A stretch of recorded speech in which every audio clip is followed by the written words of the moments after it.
Selamat pagi sahabat Alkitab yang terkasih. Marilah kita awali hari ini dengan melakukan perenungan akan firman Tuhan. Bacaan Alkitab kita pada hari ini berasal dari kitab Amsal pasal yang ke-11 ayat 1-5.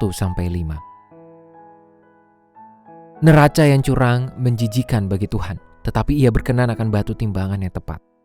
Bila keangkuhan tiba, datang juga cemooh, tetapi hikmat ada pada orang yang rendah hati. Orang yang jujur dipimpin oleh ketulusannya, tetapi pengkhianat dirusak oleh kecurangannya. Pada hari kemurkaan harta tidak berguna, tetapi kebenaran melepaskan orang dari maut. Jalan orang tak bercela diratakan oleh kebenarannya, tetapi orang fasik jatuh karena kefasikannya.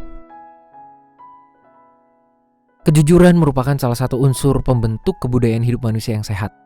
Kejujuran ini pun dapat diibaratkan sebagai bahasa universal yang berlaku di segala aspek kehidupan, mulai dari relasi suami istri, orang tua anak, lingkungan pekerjaan, pertemanan, perekonomian, perpolitikan, hingga kehidupan beriman bersama Tuhan. Oleh sebab itu, menciptakan komunitas masyarakat yang terus bertumbuh tanpa disertai kejujuran adalah sebuah mimpi yang sangat sulit untuk diwujudkan, bahkan cenderung tidak mungkin. Setiap bentuk relasi yang sehat pasti akan menerima dan menuntut kejujuran agar terus muncul di dalamnya. Namun, setiap bentuk relasi yang menolak kejujuran pun dapat disimpulkan sebagai lingkungan yang tidak sehat untuk pertumbuhan seorang manusia, baik dalam hal karakter, mentalitas, maupun iman.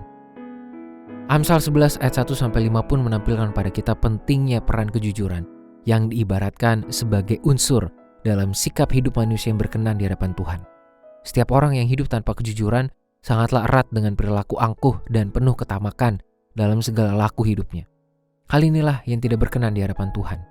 Bahkan penulis Amsal dengan dramatis menyebutnya sebagai kejijikan di hadapan Tuhan, untuk menunjukkan betapa Tuhan tidak berkenan untuk bertemu dengan perilaku-perilaku yang demikian.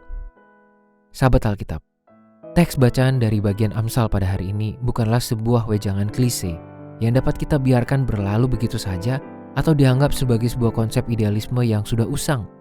Justru, nilai-nilai yang terkandung di dalam syair-syair ini merupakan panduan hidup yang sangat praktis. Bahkan pengajaran tentang kejujuran dalam Amsal semestinya menjadi tolok ukur yang pasti dan sebagai indikator kualitas sikap hidup dari setiap umat Tuhan. Cara sederhana, kita dapat menimbang seberapa besar atau seberapa banyak sikap hidup yang kita hasilkan sebagai bentuk nyata dari kejujuran dalam menjalani hidup ini. Marilah kita berdoa. Tuhan, mampukanlah kami untuk menjalani kehidupan kami dan membangun kehidupan kami dengan kejujuran. Biarlah nilai-nilai kebenaran firman-Mu yang mengarahkan kami untuk berlaku dan membangun kehidupan yang jujur yang berkenan di hadapan Tuhan benar-benar dapat kami jalankan dalam setiap laku kehidupan keseharian kami. Hanya dalam nama Tuhan Yesus kami berdoa dan memohon. Amin.